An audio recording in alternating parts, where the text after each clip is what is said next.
Hello, I am Dorine van Norren. I am a researcher from the Netherlands, associated to Leiden University. I am also a policymaker, and in my free time I'm an artist. We are going to speak about 3 philosophies of the Global South related to the COVID-19 pandemic. And now I will return to my presentation.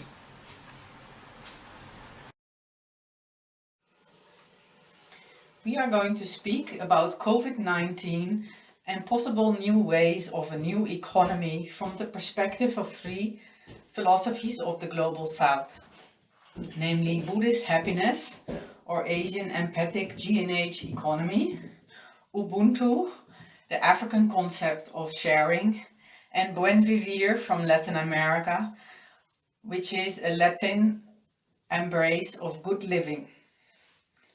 This is derived from my PhD called Development as Service. It was done in 2017 at the Tilburg University, and the title is derived from the idea of Amartya Sen, the famous economist who got the Nobel Peace Prize in 1999. He wrote a book, Development as Freedom.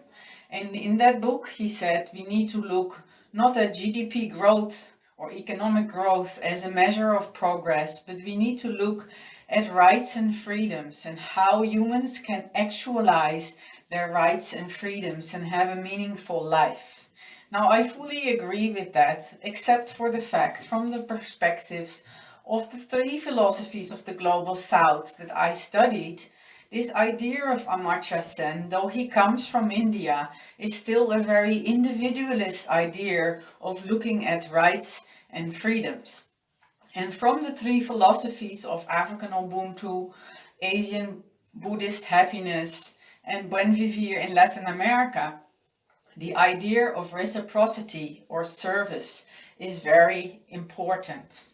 Therefore, I have termed my PhD Development as Service. So progress is constituted as reciprocity and not as GDP growth or realizing individualist freedoms.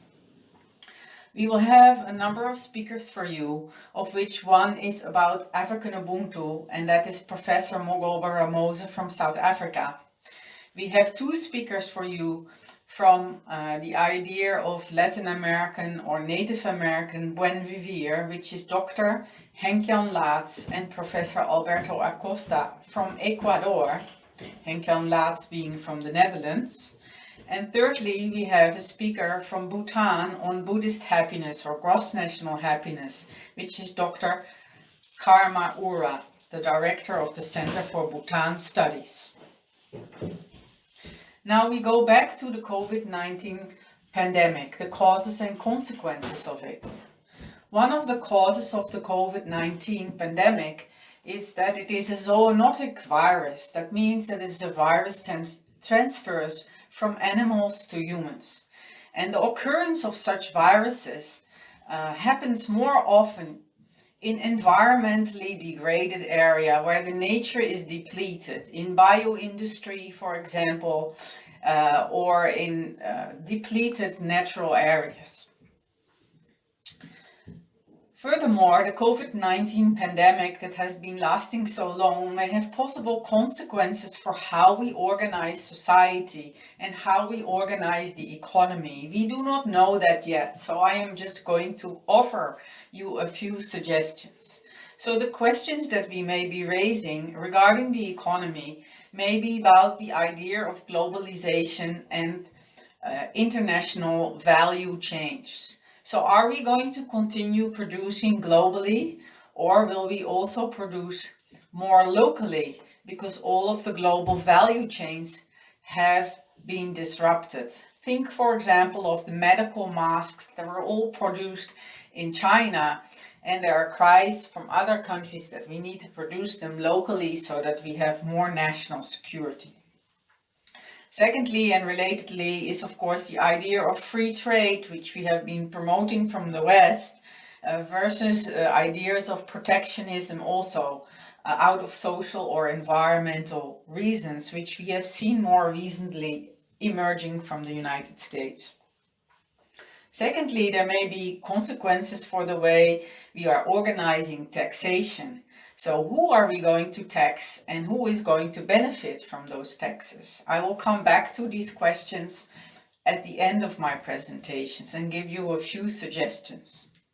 Thirdly, we're going to talk about the idea of international and financial trade flows and the fact that much of our economy is based on the idea of speculation. So speculation in financial products, which caused the 2008 global financial crisis, but also speculation in food or in other areas of society like housing. Fourthly, we can talk about the consequences for democracy and the rule of law, a central tenet of our international system, and the fact that there is increasingly more surveillance and more worries about privacy because of data collection in the context of the COVID-19 pandemic. Furthermore, we have seen that there is more geopolitical rivalry recently. So rivalry over who was to blame for the pandemic and who is responsible for the solutions.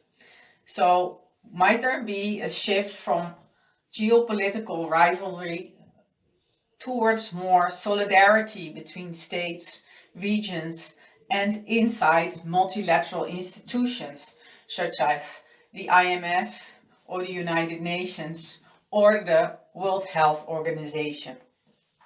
Lastly, we will also talk about transborder collective problems such as climate and health pandemics and how do we solve them? Is the current system internationally sufficient or do we need to move to a different system? But before we answer these questions, we are going to make a tour around the world. And the first continent where we're going to make a stop is Africa. I have personally lived in South Africa and there I encountered the idea of ubuntu. Ubuntu means I am because we are. I am a person through other persons. So I as an individual do not exist. I only exist because you as a community are also there. So I am part of a community. I do not stand alone.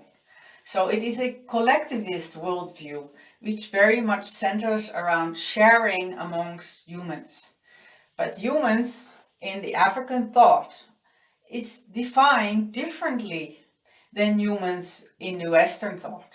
So the idea of human or people, which is called Bantu in African languages, actually sums up the ancestors, the people who are living now and the people who are yet to be born or the future generations. So all of these people constitute the community of humanity.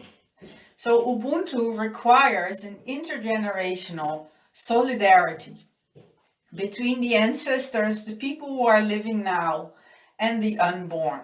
And you can see the concept of Ubuntu in the picture above, in which humans are sitting in a circle and sharing their ideas. But the Ubuntu is a much more profound idea, in which actually the word can be cut up in two, the word Ubu and the word Natu. So the word Ubu means abstract being before it manifests. And the word Natu signifies the life force being. And both of them meet in the word ubuntu, meaning abstract beings coming into life.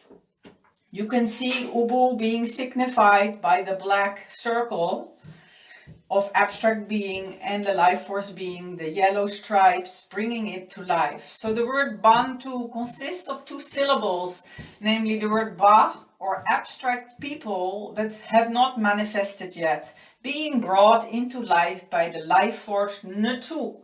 So this signifies that everything is connected by the life force Natu, because all the words end on the word Natu. So the word for person is Muntu, and the word for people is Bantu.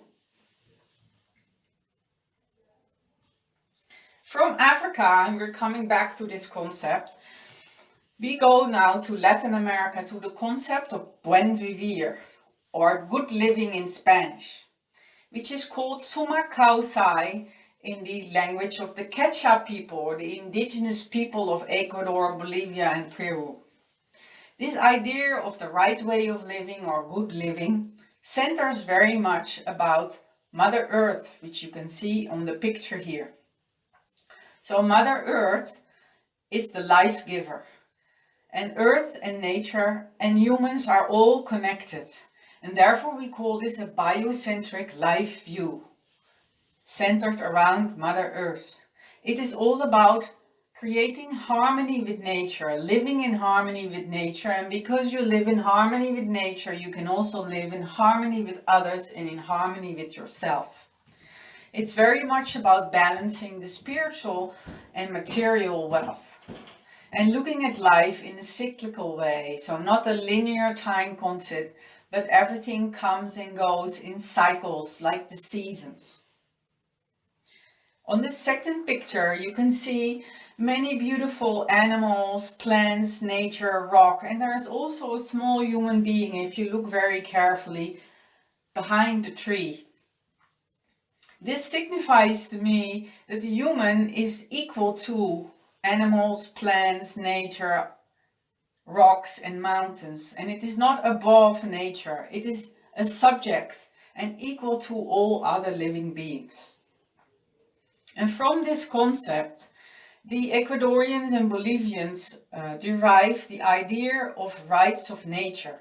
So not only humans have rights in human rights, but nature also has rights, and they have put that in the constitution, and they have also had court cases fighting for the right of nature to exist and to be respected. We will come back to all of this at the end. But first we go to the third continent, which is the continent of Asia, which you are also from. And in Asia, the country of Bhutan has invented a concept which they call the gross national happiness, which is basically rooted in the culture of Buddhism. Gross national happiness as opposed to gross national product as we know it, or economic growth. So they measure well-being in a much broader sense than only economic terms. And they rest that culture on 4 pillars. They say that basically culture or identity is the foundation of everything, underlying everything. Just like Ubuntu in Africa underlies the way Africans live and think. So other than culture, they have defined socio-economic well-being, nature, the well-being of nature, and good governance as the 4 dimensions in which they want to measure the well-being of their society. And furthermore, they have cut that down in 9 domains. And those 9 domains are unconventional domains mixed with conventional domains such as health and education and living standards. So some of the unconventional domains are, for example, the circle, the blue circle on the right, mentioning time use. How many hours do you sleep and how many hours do you work? They also measure, for example, the purple circle on the left and the bottom, which says community vitality. So how much of your free time are you donating for a good cause, or how much of your money are you giving to society for free for a good cause? How are the community relationships? Furthermore, the green circle on the top measures, for example, psychological well-being. How is your life satisfaction, your positive or negative emotions, and how are you doing in your spirituality?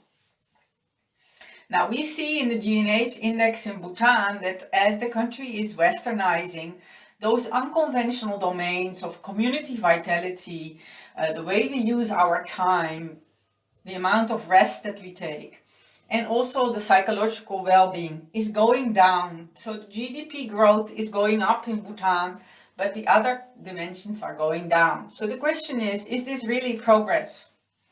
I leave that question to you. Underlying gross national happiness is the whole philosophy of Buddhism, which we cannot go into now. But you probably all have heard of the Four Noble Truths, that we suffer because we crave for the material. And if we relinquish our desire for the material, we will reach more happiness. And for that we need to walk the Eightfold Path towards enlightenment. But the other interesting feature which I want to highlight is the idea of yin-yang.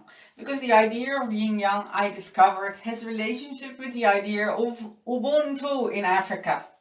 Because yin-yang also consists of two things: the masculine patterns or abstract being, and the feminine matter or maternal being, which is the earthly being. So the patterns were ubu in Africa, and two is the life force being, or the black circle of yin. So here we can see that the philosophies can also communicate with each other. So if we compare these philosophies, the Western, the African, the Latin American and the Asian ones, we can say a few general things. The Western idea of progress is very much a hierarchical organized society in which there are developed countries and developing countries. Therefore, we have chosen the slogan, "Leave no one behind," for the Sustainable Development Goals. It suggests a hierarchy of being. It's very much based in the idea of economic growth, so a linear progress based on extractivism or taking natural resources for human use and then redistributing the benefits in society. The idea of ubuntu, if I have to summarize it, is very much life as mutual aid. It's based on sharing between humans and between generations. The idea of buen vivir and the indigenous people in the Americas is let Mother Earth lead. So everything centers around the planet and the earth, and everything else derives from that. The idea of Buddhist happiness, as you well know, is respect all sentient beings. Have compassion with the others and everything that lives. Therefore, the concepts of development in these traditions are different. Development from the Western perspective is about GDP growth. It's about growth of production and consumption. The more we produce and the more we consume, the better we say our society is fair. If we define that from an African perspective, it's completely different. Africans say to me, development is not important. It is all about harmonious, intergenerational human relations, including the future humans, for which we have to have enough natural resources to survive. For the buen vivir perspective and the indigenous people, they take it one step further. They say it's about harmonious biocentric relations. So humans and nature need to live in harmony. And from the Buddhist perspective, well-being is actually defined as inner peace and harmony. Therefore, in all four traditions, sustainability is also defined differently. Sustainability from the Western perspective is about balancing the economic domain, the social or human domain, and the environmental domain. And it's based on the idea of conservation of the environment, where we remove the people from the environment in order to protect it. In Ubuntu, it's looked at differently. In Africa, they say it's all about sharing with one another, but also sharing with nature and the earth, because the ancestors are located in the earth. The ancestors are not like in Christianity in heaven. They are in earth, and the future generations also depend on earth. Therefore, we need to respect earth. From the indigenous buen vivir perspective, sustainability is all about living in harmony with nature, because nature and Mother Earth is the life giver. We all are born from nature. And in the Buddhist happiness tradition, sustainability is very much about respect and guardianship and reverence for the sacred nature of nature. Therefore, we can say the Western perspective is a very much individualist-oriented perspective. The Ubuntu perspective in Africa is a collective perspective. And so is the buen vivir indigenous perspective, which is collective, including nature. And we can say roughly that the Asian perspective is actually mediating in between those two. Now we go to the conclusions. So what can those three philosophies mean for our future world, and what could change after the COVID-19 pandemic? I'm not saying this is a prediction, these are questions that you can reflect upon. So for example, in buen vivir, it's very much emphasized that you need to respect the autonomy of communities to live as part of nature. And part of that is also food sovereignty and energy sovereignty.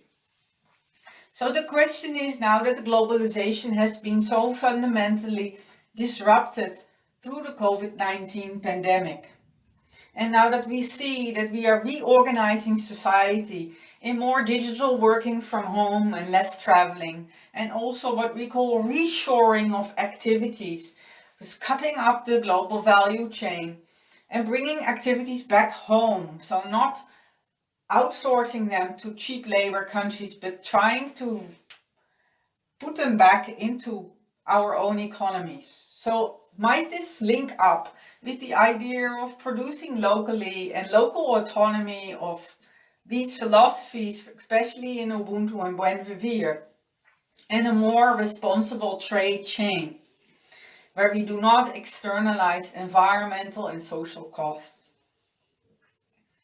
Secondly, regarding to taxation, can we use instruments of taxation to protect the environment and have a more sound global natural environment to prevent these kind of zoonotic pandemics to happen?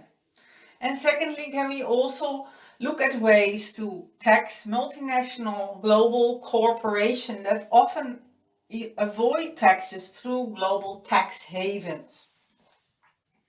So could we look at taxing pollution and taxing the CO2 emissions that cause climate change? So taxing the negative and rewarding the positive. Could we also look at taxing great data collector monopoly organizations such as Google or Facebook, who are often escaping taxation and collecting enormous global power?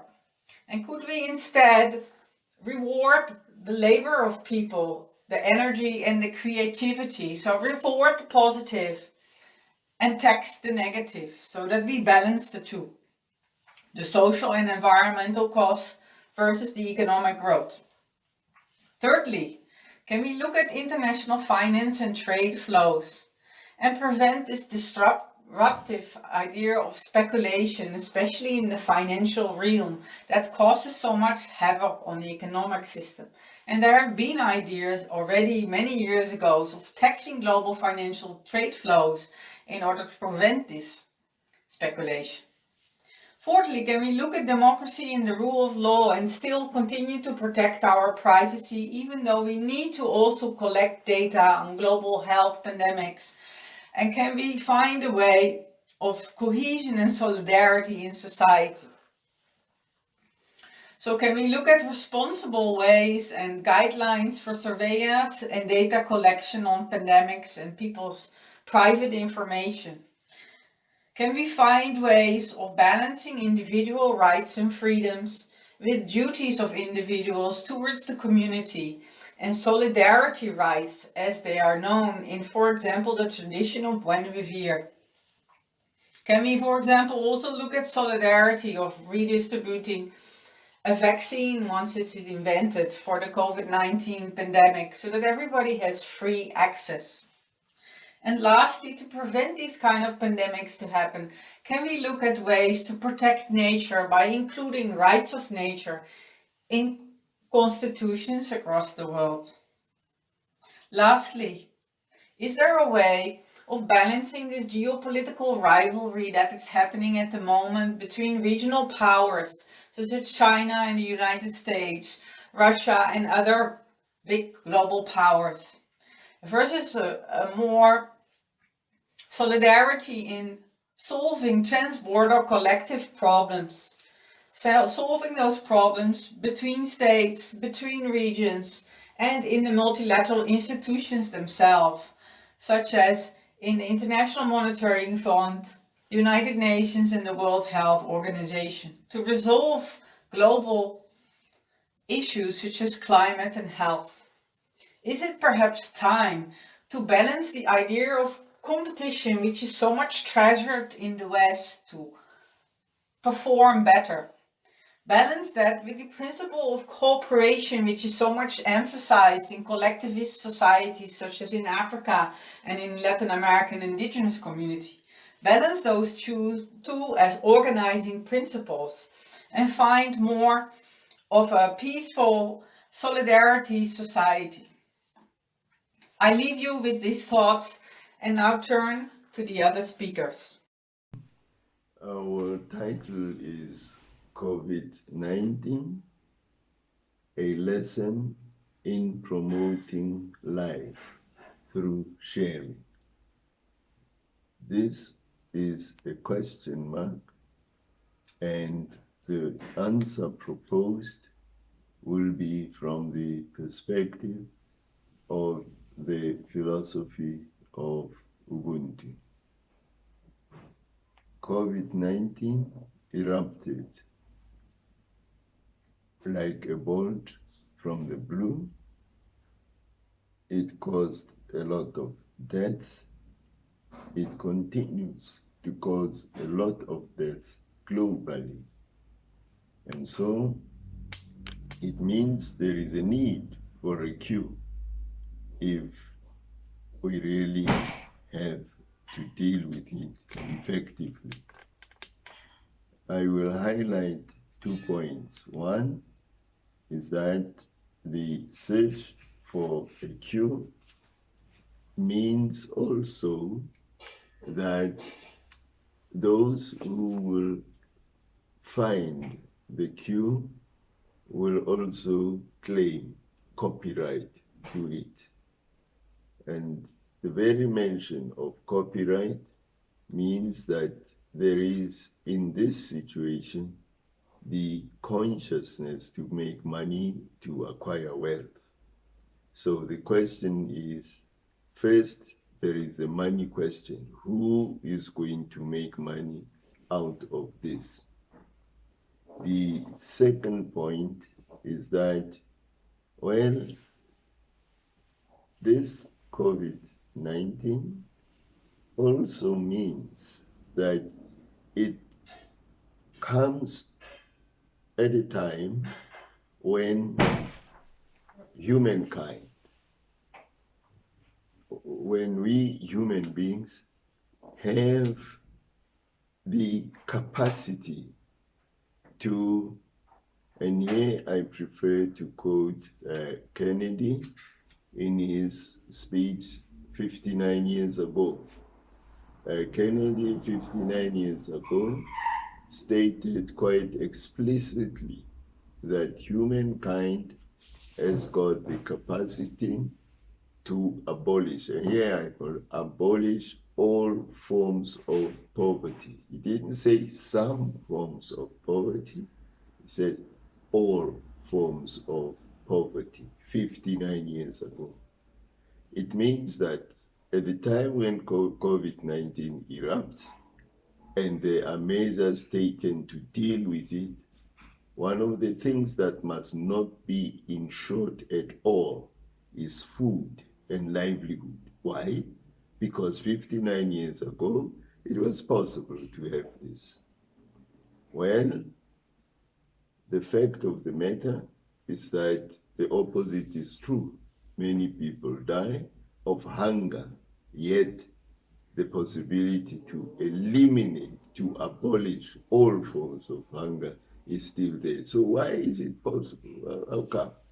One, related to this is the fact that one of the measures relating to COVID-19 is that actually social distance must be preserved at all relevant times. So social distance is geographic distance. What I want to argue from the perspective of Ubuntu is that social distance, yes, but it must be complemented by ethical proximity to the other. In ethical terms, this is the right moment to be closest to one another. And yet, we see that we are not closest to one another precisely because we have undermined what President Kennedy stated way back. The undermining of this capacity to abolish all forms of poverty is based on the socio-economic system that prevails. We need not be polite about it. We must call a spade a spade. And the socio-economic system that prevails is capitalism. And we know that even before Pope Francis, in his encyclical Evangelii Gaudium, even before he described it as a system which is unjust at its root, many commentators had done so. So what is the point of preserving a system which promotes ethical distance away from one another? It promotes it, it feeds on ethical. So there is geographic distance. Capitalism insists on ethical distance away from one another. And that's precisely the point at which it is in direct confrontation and conflict with the philosophy of Ubuntu. Because the philosophy of Ubuntu has as one of its ethical maxims, Feita komu utsware muntu. In short, wealth, accumulation of wealth, may never, it doesn't say can never, it says may never, the accumulation of wealth may never come before the preservation of human life. This is complemented by yet another ethical maxim which simply emphasizes the point. And this one goes like Vanava Mutu Vamatuhana Tohana Yaji. Translated, this means that the children from the same womb, from the same mother, do and must share the head of the locust. Now, the wisdom of this saying is this, that actually it is known that the head of the locust is smaller than the body of the locust. So the wisdom is even the smallest possible that you have, that is precisely what you should share. You should not wait until you have something very big and start saying, I'm sharing. No, you're throwing away. At that point, you are throwing away. You are not sharing. And that is the ethics of Ubuntu, which is a reply, actually, to the system which is unjust at its root. So whereas the system is promoting ethical distance away from the other, the philosophy of Ubuntu goes a different direction. It insists and upholds ethical proximity to one another. Thanks very much. This is the summary. My name is Henkjan Laats. I've got a PhD in conflict transformation. I'm the director of an organization called Cross-Cultural Bridges and also a holistic science expert of the United Nations organization Harmony with Nature. My paper, my presentation is about new kinds of cooperation and conflict transformation from the buen, vivir perspective. And there are three themes that are part of this this presentation. First, what are forms of cooperation linked with the buen vivir perspective that may play a role in system stage change? And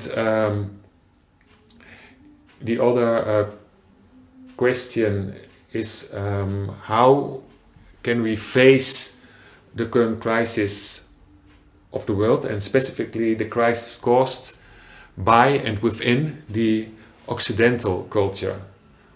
And then I'm referring to the crisis like the climate change crisis and the loss of biodiversity crisis. And as a third theme, we will consider the possibility of a deep change in economy and politics in those transitions. Furthermore, I will refer shortly to the current COVID-19 crisis in relation with the themes of a possible system change and buen vivir.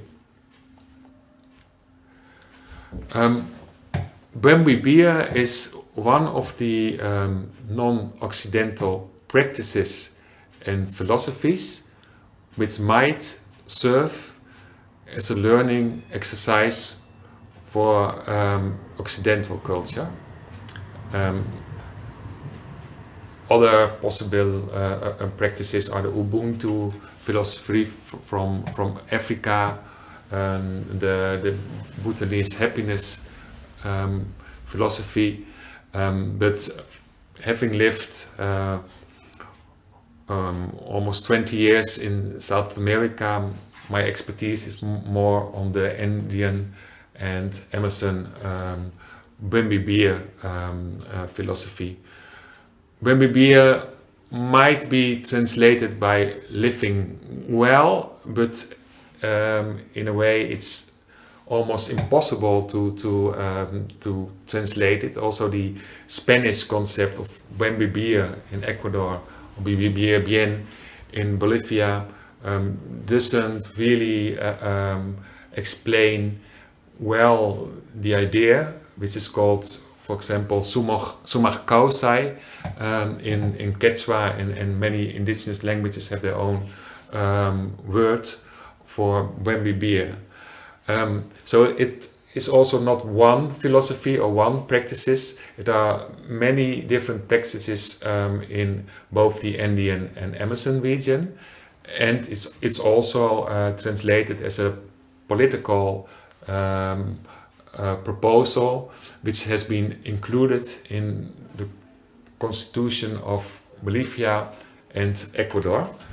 Buen vivir is always about that we are not superior to nature, but that we are an integral part of nature. So we are an integral part of the Pachamama, which in Europe is referred to as, for example, Gaia, and the earth in general, life in general. So that it's a more modest role of humans.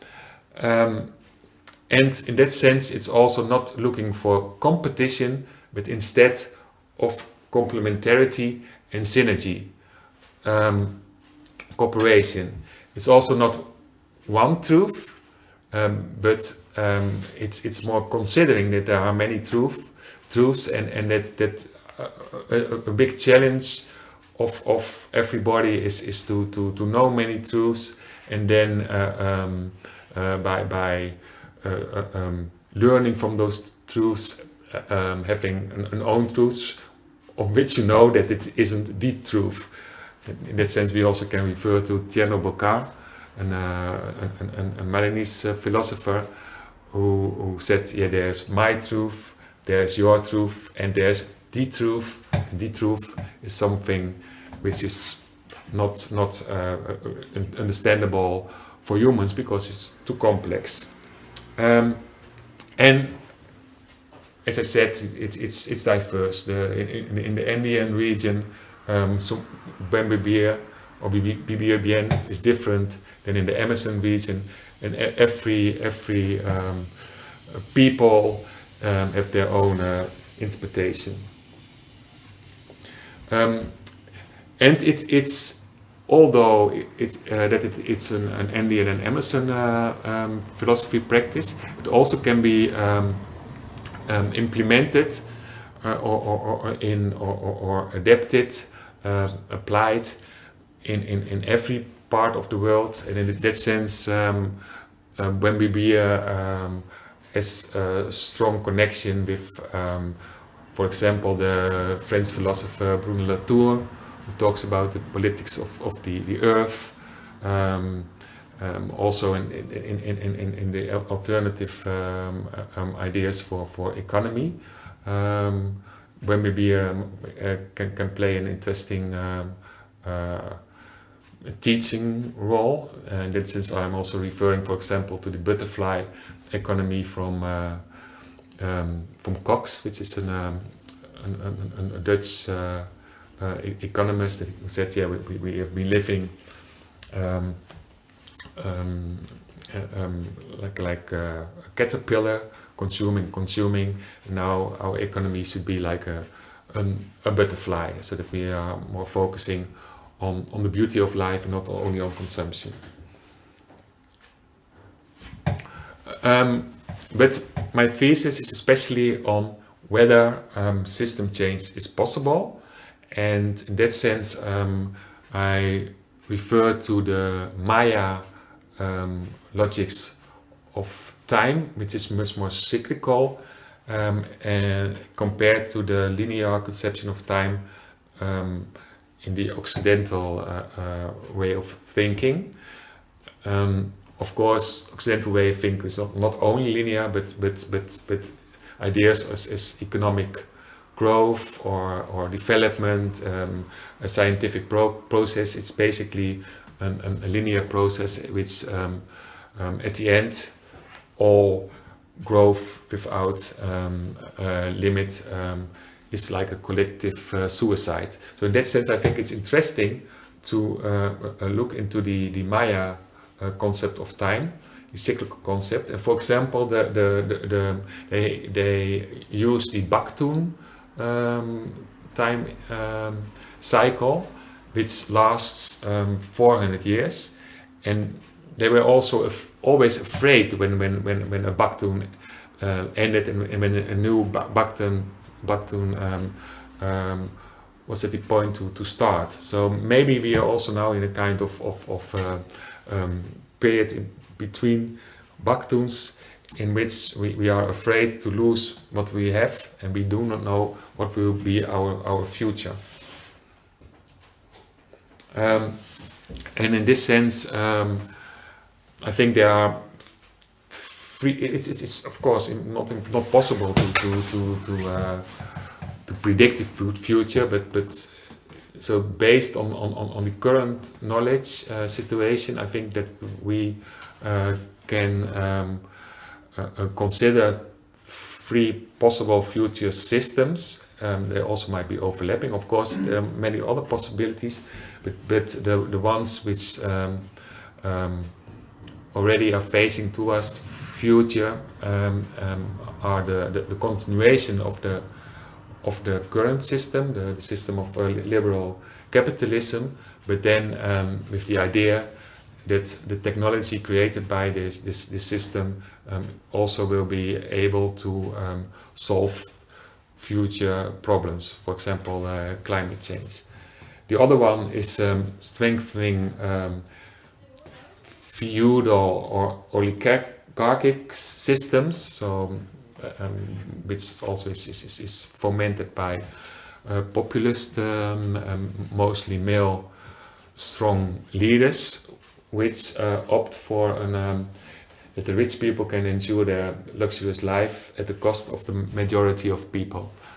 And then there is this third buen vivir kind of system that more emphasizes the need for building resilience, also to deal with all the crises that we are living currently. And considering ourselves as co-designers, so in a sense you can consider us as 7 billion co-designers, but also many other co-designers which are not humans. I propose the following scheme to analyze, evaluate our situation. And then first we have the cosmos, the earth, and humans. So they are basically, they are three actors which are very difficult to change, because the cosmos we cannot influence a lot. The earth has quite a capacity of resilience, but lately in the Anthropocene, this resilience capacity is not sufficient anymore, so that's also the reason for climate change. And I think also it's important to consider that we as humans always will have a kind of we have our consumption. We are a species that is having always a very bigger footprint than other living beings. So in a way that it's a situation that we cannot change. We are humans, and we will always will stay humans. However, what might be changed is the system where we live in, and the system where we live in, the other three ones that I explained before. So we are already living in a liberal capitalist system, also in many countries more an oligarchic system, but they may change. And then according to this Bakhtum theory, they might change every 400 years, but history shows that systems may change, and that some systems are more sustainable, other ones are less sustainable. Some systems are better to deal with crisis, other ones are less able to deal with crisis. And my thesis is that the current system during 400 years has had a very big autoimmune capacity, but this autoimmune capacity might be disappearing because of the crisis, especially the climate crisis. So that it's time for another system to come.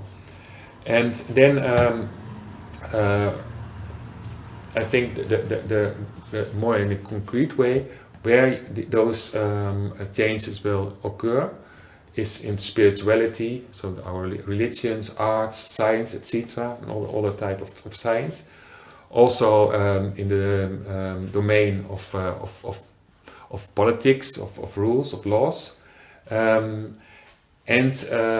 also on how we produce, on how we trade, how we have our commerce, and what and how we consume. So those are 5 domains which are at some levels already changing, but I think to really have a system change, they should change drastically. And I think it's also good to consider that some people are bonded in those domains and other ones are free. So unfortunately, many people are simply not able to change their consumption pattern or where they work or how they influence policies and laws. So this idea of changing, for example, those 5 domains, takes place on different levels, and I think it's always important to connect these levels instead of only concentrating on one level. And then, for example, with the global level, the continental level, the national level, provincial, municipality, but families, but also non of official or let's say geopolitical levels like watersheds or communities or bioregions.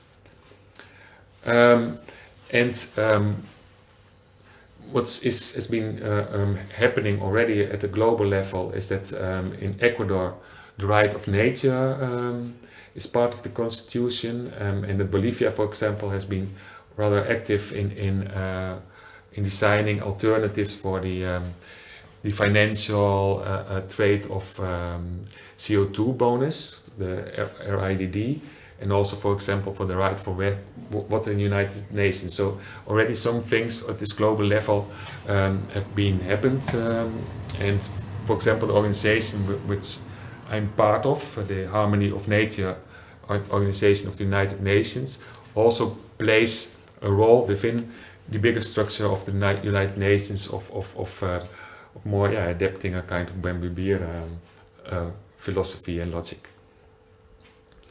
I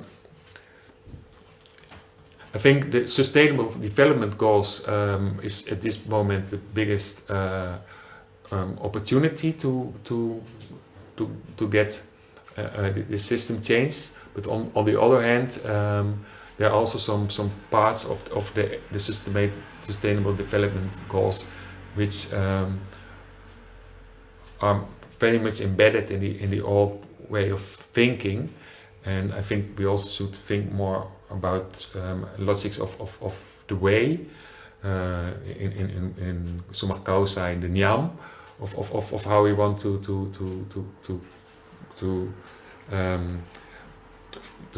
follow the path, instead of thinking of goals of development and of sustainability. So it's more an integral way, a more path kind of thinking than the goal-oriented thinking that we have nowadays currently. So then, many things have happened. Especially, this is an example of how indigenous people, organizations try to influence at the continental level with buen vivir, how the politics are implemented. These are 7 elements in the Constitution of Ecuador on how to apply buen vivir, and this is the way how in this not political unit, the watershed, the water can be seen as a teacher, and so that humans are not the main actors, but also the watershed and all the living things, and the water itself also has a pedagogic and teaching role. And most examples can be found at the local level. The link of colibris, le mouvement, is, for example, an example that shows 10,000s of practices, especially in France, but also in the Netherlands and other countries of Europe, which already can be considered as a buen vivir practice. In a sense, the domain which changes in the slowest way is especially the political domain. There are not yet political parties who really are taking into account and are connecting with all those local practices. Of course, we also have a role in this idea. And then we go to the impact of COVID-19. And I think that it's a crisis which I'm afraid that it will not be a game changer. You see, for example, that people who want to be more controlling, more dominant. They use the COVID-19 crisis to get more impact on, for example, privacy. But on the other hand, you also see in this crisis that many buen vivir practices and also thinking is arising. So it's not sure what will happen. And then I finish with 7 questions, because it's for me it's more raising questions and then giving answers. So I wonder if this Maya kind of thinking, cyclical thinking of systems, for example, the Baktuns that have an immune system of about 400 years, is that really true? So can we have this cyclical thinking as to replace or to connect with our linear kind of time thinking? That's one question. And also, will such a new system be regional or global? And I think that's a question that you see in all history.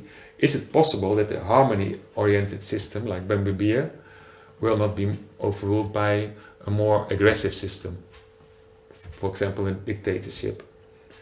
That's my second question. And the third question is, the Bruno Latour's proposal of the politics for the earth, is it really a feasible one? And is the real certainty of the commons is a possibility of having another kind of economy and a direct democracy? Are those proposals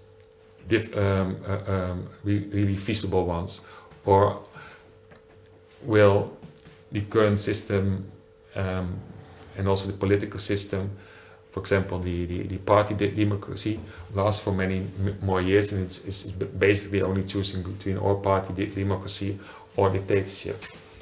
And then what I already mentioned before about the metaphor of the butterfly economy of Jack Cox, so that we first lived as a caterpillar and that we want to live as a butterfly. Is it a valid one?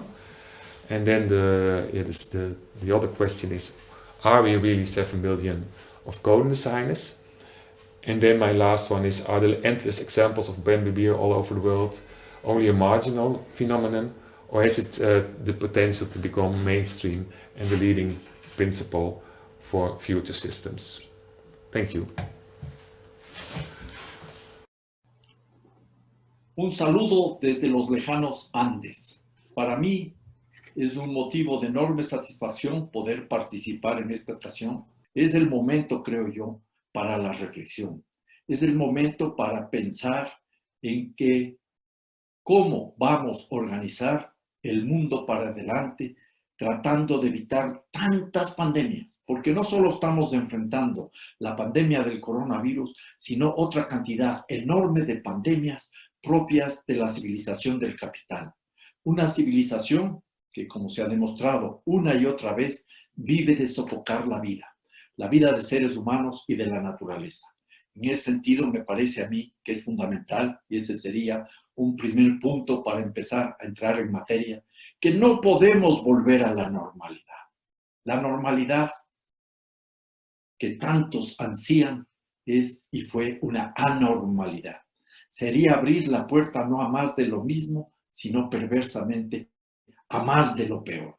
En ese contexto, me parece que es importante hacer un esfuerzo para pensar qué es lo que hemos hecho hasta ahora, pero sobre todo para recuperar otras visiones, otras experiencias, otras formas de organizar la vida en clave de equilibrio y armonía entre los seres humanos y los seres humanos con la naturaleza. Me parece a mí que ese es un reto que tenemos y del cual nosotros no podemos escaparnos. Es nuestra obligación ofrecer respuestas alternativas. Y nada mejor que recurrir a experiencias, a visiones, a valores y a prácticas existentes en muchas partes del planeta. Me voy a referir sobre todo a las visiones del buen vivir, como decimos en Ecuador, o del vivir bien, como se dice en Bolivia, que provienen desde el mundo indígena. Son visiones que sintetizan aproximaciones a la vida que tienen definiciones propias en cada uno de sus idiomas. Así, por ejemplo, en español decimos vivir bien o buen vivir. En quichua, en una lengua indígena, se habla del suma causa o ay causa. En aymara se habla de suma camaña, en guaraní se habla de ñandareco o de tecoporá, y así podríamos ir viendo algunas definiciones, algunos conceptos, ni siquiera conceptos, algunos nombres del buen vivir que aparecen en las distintas lenguas indígenas de nuestra América. Entonces, para empezar, una primera aproximación. Tenemos aquí entre manos más que un concepto, más que teorías, más que recetas y modelos, vivencias. Eso abre la puerta a un tipo de reflexión diferente, que no se puede realizar dentro de la lógica epistemológica de la modernidad. Nosotros tenemos que reconocer que esas visiones, esos valores, esas experiencias y esas múltiples prácticas estaban presentes en nuestros países, en nuestra América, en los Andes y en la Amazonía sobre todo, pero estaban marginadas, estaban ocultadas, eran prácticas que no eran aceptadas dentro de la modernidad y menos aún dentro de la búsqueda desesperada del desarrollo. Los pueblos indígenas, los pueblos originarios de donde surgen esas prácticas estaban incluso al margen de la historia. Estaban y habían sido pueblos decimados, habían sido pueblos olvidados. Pueblos a los cuales no se les daba la categoría de sujetos, y ese es el punto medular. Y eso explica por qué ahora, si bien esas visiones prácticas estaban presentes de hace mucho tiempo atrás, desde hace cientos de años quizás, recién cobran fuerza en la actualidad, cuando los pueblos indígenas comienzan a intervenir en la vida política nacional, ya no más como objetos de la política, sea de cualquier tendencia ideológica, sino como sujetos de la política. Y lo fundamental es que estos pueblos asumen no solo el papel de actores, de sujetos políticos, sino son portadores de su propia visión de mundo, como se diría en alemán, su propia Weltanschauung. Este es el punto medular. Y eso nos abre entonces, además, la puerta a una búsqueda de alternativas que emerge desde diversas partes del planeta, en lo que podríamos hablar de clave de pluriverso. Tenemos varias lecturas, como se dice, por ejemplo, en África, el ubuntu. Esa es una lectura filosófica profunda de la cual también podemos nutrirnos. O lo que se propone en la India con el Eco Swaraj también ofrece lecturas y aproximaciones interesantes. Incluso el pensamiento del Mahatma Gandhi, el Swadeshi, que planteaba la autosuficiencia. Y naturalmente hay otras visiones en otras regiones del mundo que no podemos marginar y que mencionaría una sola, el Kyosei, el Japón. En este contexto, aparecen todas estas cuestiones, estas visiones, estas alternativas en un mundo en crisis, una crisis multifacética, una crisis que no solo es económica y sanitaria, sino que es social, es cultural, es ecológica, es una crisis que está anticipando una gran transformación civilizatoria. De paso a un segundo punto que me parece importante en esta breve reflexión. Si alguien está esperando recetas o modelos del buen vivir, está equivocado, porque no los hay. No existe una receta o un modelo. Es muy difícil tratar de encontrar aproximaciones a un buen vivir generalizado, como se hizo equivocadamente en enero de 1949, cuando se planteó como gran objetivo para la humanidad la búsqueda del desarrollo para superar la contracara, el subdesarrollo. En ese sentido, tampoco se puede romantizar el mundo indígena. Las comunidades indígenas, unas más, otras menos, están atrapadas por una lógica colonial que ya dura más de 500 años. Y si no se puede romantizar, tampoco se puede copiar y trasladar estas visiones, estas prácticas a otras regiones, a otras realidades.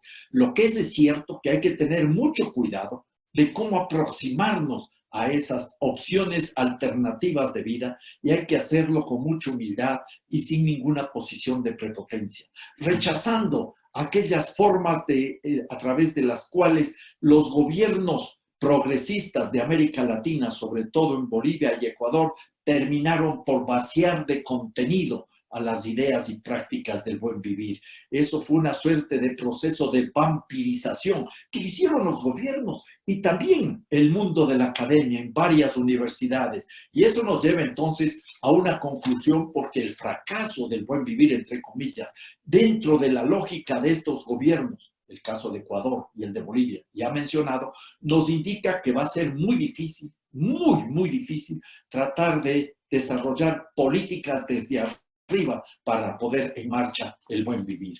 Diría que aquí entramos ya a una cuestión medular. El tercer punto que tiene que ver con la esencia del buen vivir. Y empezaría por anotar como algo fundamental, no hablemos más de buen vivir o de vivir bien en singular.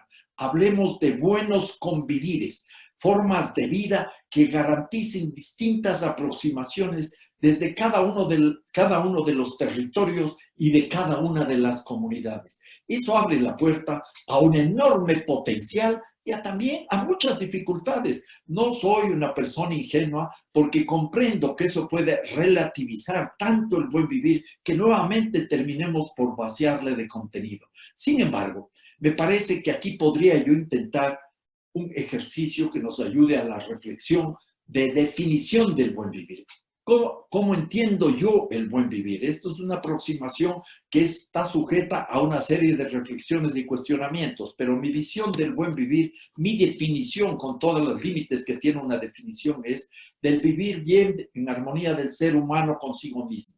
Tenemos que vivir en armonía o en equilibrio. Y eso será solo posible si podemos vivir en armonía con los congéneres en la comunidad. Somos comunidad, no somos individuos aislados. Y eso nos lleva a otro punto clave, individuos y comunidades viviendo entre sí en equilibrio y armonía y también con la naturaleza. Esta es una aproximación que tiene una cantidad múltiple de opciones para la lectura. Y aquí haría hincapié en dos temas. El primero, lo comunitario. La comunidad es fundamental. Somos individuos que nos realizamos en comunidad. Tenemos que superar la visión del liberalismo tradicional, forzada desde la lógica neoliberal que ha transformado el individualismo en una enfermedad social, en la medida que entendemos que sin comunidad no somos individuos. Este es un punto clave.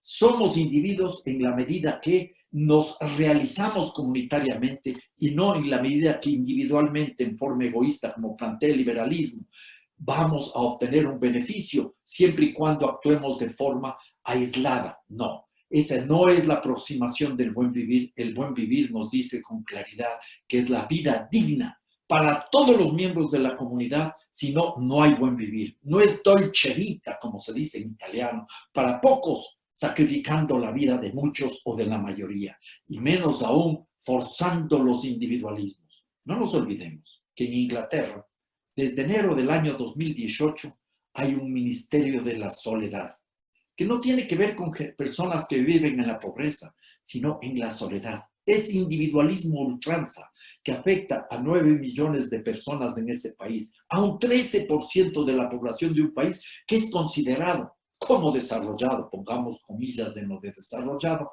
está demostrando la enfermedad de la soledad, que es una de las características del individualismo. Pero así como somos comunidad, una segunda pata de este proceso, una segunda aproximación a este proceso, tiene que ver con nuestra realización dentro de la naturaleza. Somos naturaleza. Así como somos comunidad social, somos comunidad natural y nos realizamos dentro de la naturaleza. Y para los pueblos indígenas, para los pueblos originarios, la naturaleza juega un papel fundamental. Ellos hablan, por ejemplo, de la madre tierra, de la Pachamama en quichua, y no lo hacen utilizando ese término como una metáfora, sino porque esa es una realidad indiscutible. En ese sentido, es una tarea nuestra aproximarnos desde nuestras distintas formas de entender el mundo, quienes no venimos de realidades indígenas, con una suerte de proceso de mestización jurídica para ir avanzando en lo que sería, mejor dicho, la Declaración Universal de los Derechos de la Naturaleza. La naturaleza como sujeto de derechos, algo que está establecido en la Constitución ecuatoriana y que ojalá algún día sea parte de una Declaración Universal. Derechos de la naturaleza y derechos humanos, justicia ecológica y justicia social. Las dos van de la mano. No puede haber la una sin la otra. Y en el mundo indígena hay un tercer elemento que yo quisiera al menos dejarlo ahí sentado y reflexionar al respecto. El tema de las relaciones entre seres humanos y seres no humanos. Esto en el mundo indígena se definiría como la espiritualidad. Comunidad natural, comunidad social y espiritualidad. Yo hablaría, para tener una aproximación mucho más apegada a nuestra realidad, quizás y la de ustedes, pensando en las relaciones de reciprocidad, en las relaciones de solidaridad, en las relaciones de empatía, en las relaciones de complementariedad, que juegan un papel fundamental en el mundo indígena, la complementariedad entre todos los actores, entre todos los factores, entre la naturaleza, entre la tierra, el agua, el fuego y los seres humanos en su distinta forma de concebirnos y de vernos. En ese contexto también habrá que comenzar a trabajar necesariamente en otro tipo de economía. Tenemos que irnos liberando de esta economía del crecimiento económico permanente que ocasiona tantos destrozos y es una explicación también de la pandemia del coronavirus y de tantas otras dificultades. Tenemos que pensar en la necesaria redistribución de la riqueza, porque no se trata simplemente de mantener el equilibrio ecológico y sostener las desigualdades sociales, no. Porque si solo vamos a hablar de temas ambientales y nos preocupamos de esos temas, simplemente estamos haciendo un ejercicio de jardinería. Insisto, justicia social y justicia ecológica van de la mano. Naturalmente habrá que pensar en procesos de desconcentración y descentralización de los sistemas de producción y de esas grandes ciudades donde la calidad de vida se pierde aceleradamente. Y en línea con los derechos de la naturaleza, es hora de comenzar a trabajar en esquemas de desmercantilización de la naturaleza. Empezando por el agua. El agua no puede ser un negocio. El agua es vida. Con esto concluyo mis reflexiones, invitándoles simplemente a pensar en la necesidad urgente de no volver más a la normalidad que ha causado tantos problemas. Ojalá tengamos la capacidad no solo para haber aprendido en estas semanas, en estos meses de cuarentena, de la importancia de desacelerar el ritmo de la vida atada a la lógica de acumulación permanente del capital, sino que hayamos entendido la necesidad de construir otras relaciones con nuestros vecinos humanos y no humanos, y abramos también la puerta a la posibilidad de tender puentes entre distintas formas de entender el mundo, teniendo en mente siempre la necesidad de una vida en armonía con la naturaleza y en armonía con el resto de seres humanos. Este sería el centro de mi presentación y les invitaría a la reflexión y por supuesto a la discusión. Muchas gracias.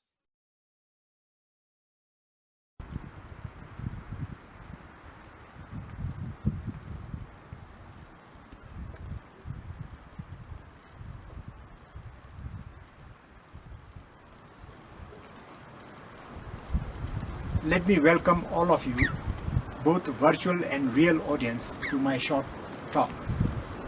I'd like to start from the broader context of aspirations of nations. All countries are motivated by twin goals of prosperity and peace or happiness. In terms of prosperity, as indicated by the fall in poverty and rise in global per capita income, is been progressing steadily. So the world is set to become richer with the drive for economic prosperity and growth. The only problem with this thinking is that nobody really knows how much will be enough.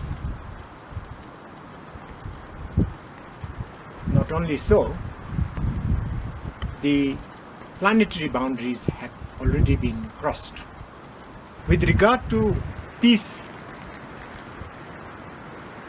if we assess by short-term trends indicated in Global Peace Index, global peace has improved. However, measurements of prosperity such as per capita income or measurement of peace by Global Peace Index indicate external conditions. They do not really tell us about how life is experienced by human beings. Perhaps there are widespread psychological instabilities such as fear, phobia, depression, confusion, grasping, disconnectedness, isolation, insecurity, and so forth, stalking the mental conditions of human beings. With the exception of clinical depression, it would be fair to say that no government has any clue, any clear understanding about the level and extent of mental health problem and unhappiness felt by the people. In this context, Bhutan became far more explicit in terms of the goals of happiness and well-being. I'd like to take this opportunity to give a very rapid introduction to GNH, or Gross National Happiness, founded by the fourth king of Bhutan, His Majesty Jimmy Singye Wangchuk.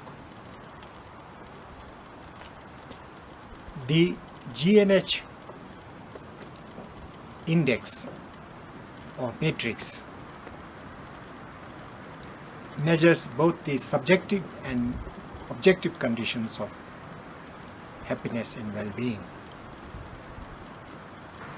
It measures the key conditions of happiness and well-being, comprising of 9 domains, such as psychological well-being, community vitality, balanced time use over 24 hours, health, education, culture, environment, good governance, and finally, psychological well-being. Now this quantitative framework was formulated at the command of the 5th King of Bhutan in 2006. The integration between gross national happiness and socio-economic development plans of the country takes place by incorporating GNH indicators as targets in the 5-year plan. So it has significant influence on the allocation of budget and investment in the country. A large number of GNH indicators are computed from perceptual or subjective data collected in the survey every 4 years. This year we will also conduct another round of GNH survey. A large number of GNH indicators are computed from perceptual or subjective data. the subjective or perceptual data is a first-person view of the experiences. In the survey, we give central importance to the response in first person. So the respondents' perspective are treated like the perspective of designers or artists rather than engineers, which give image of external reality rather than internal experience. How the respondents experience reality is the most important, because the experience at that moment captured in the survey gives a relationship between the viewer, that is the respondent, the view, and the viewed, that is the reality. I should emphasize that the list of conditions specified for happiness and well-being according to GNH concept is quite large, because GNH is a maximal concept, unlike poverty measurement, which is a concept for minimum or minimal survival. GNH is a maximal concept. But both minimal indicators, minimal well-being indicators like poverty, and maximal flourishing concept like GNH play a role side by side, because we have to focus on those who have not, who are facing deprivations, as well as those who have met material conditions well but have not yet attained happiness. GNH indicators has the function of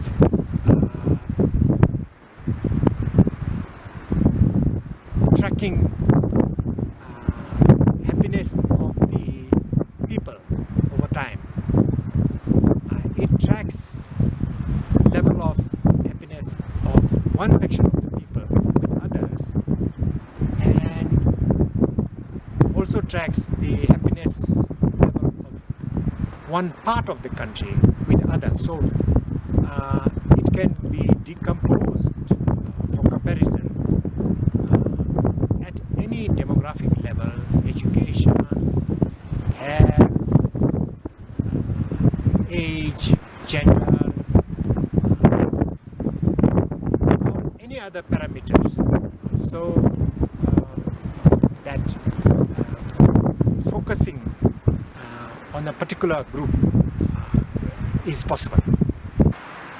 Through GNH, there is a vigorous attempt by the government in Bhutan to balance between the material and the spiritual, between the relative and the relational. As GNH has 9 domains, the concept and the measurement of happiness also becomes multidimensional. And the balance in the approach towards development in Bhutan is struck through balancing between the 9 domains of cross-national happiness.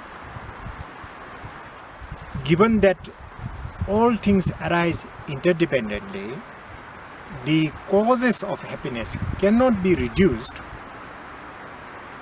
and it is confirmed by research in Bhutan, to few things like money, income, health, or education. Now, given that human beings have diverse needs, a large number of conditions needs to be prevalent in order for people to feel happy in an unbidden and spontaneous way. They need a large, they need diverse conditions, including psychological, social, environmental, economic, and communal attainments. When most of these conditions are met at a sufficient level, not too low or not too high, but diverse conditions met at sufficient levels, then individuals can feel unexpectedly or spontaneously happy. So happiness in a way resides in the interdependence between many domains of happiness which should be present in our life, and it also depends on the relationship of these domains within our lives and with the lives of other people.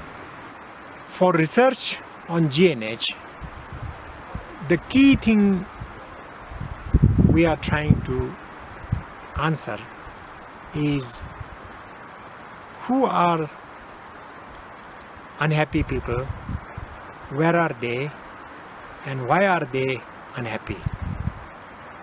If we can reasonably establish facts concerning these three questions, we can address to lift people whose threshold of happiness is very low. The main contemporary issue, or at least one of the main issues in the world today, is between materialism and GDP, emphasis on the one hand, and well-being and happiness on the other. The difficulty with emphasizing GDP and materialism all the time is that it has very ambivalent relationship with happiness and well-being. Materialism and GDP growth emphasizes implicitly that there is a monotonic relationship between increase in income and happiness. At an interpersonal level, those who believe in materialism and GDP also logically imply that successes and values in life must be judged in terms of acquisition of income. But it has many negative sides. In such macro issues like climate change is one, but there is also negative social competition, negative social comparison, social sadism, in the sense that those who are better off feel better because those below them are not so. And lastly,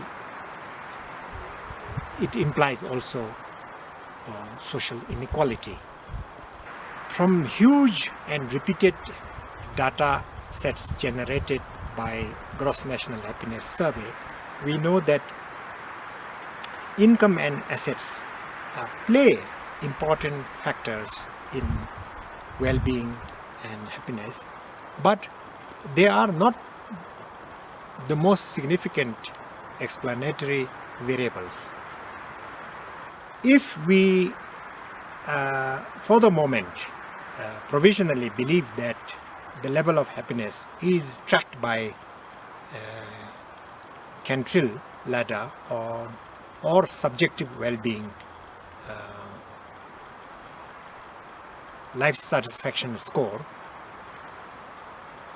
then the correlation, at least in the Bhutanese data set, between subjective well-being and income is only 15%. In the overall regression equation, money can explain only 2.3% of the variability in subjective well-being score. So the power for the income level to explain subjective well-being as a proxy for happiness is very poor in the Bhutanese case. Other equally important positive factors for pursuit of happiness, as we found out from our research, are positive emotions, social connectivity, health, education, being young, not being widowed or separated. All of these factors play a very important role, independent of income level, for happiness of the people, as they have great influence on happiness outcome as well as happiness chances. We should be paying more policy attention in these areas rather than maximizing GDP as a route towards happiness. I would like to conclude by saying that there are various types of knowledges and we can categorize them as such. But one of the most important knowledge is knowledge about cultivation of positive psychology and exploring desirable mental processes. With regard to cultivation of desirable mental processes concerning attention, will, focus, concentration, and feeling of calmness and peace. So at an individual level, I think we ought to, in pursuit of happiness, develop reasonably prosperous external conditions, but also very healthy internal conditions. And without these two coming into balanced play, the attainment of happiness will be elusive. Thank you.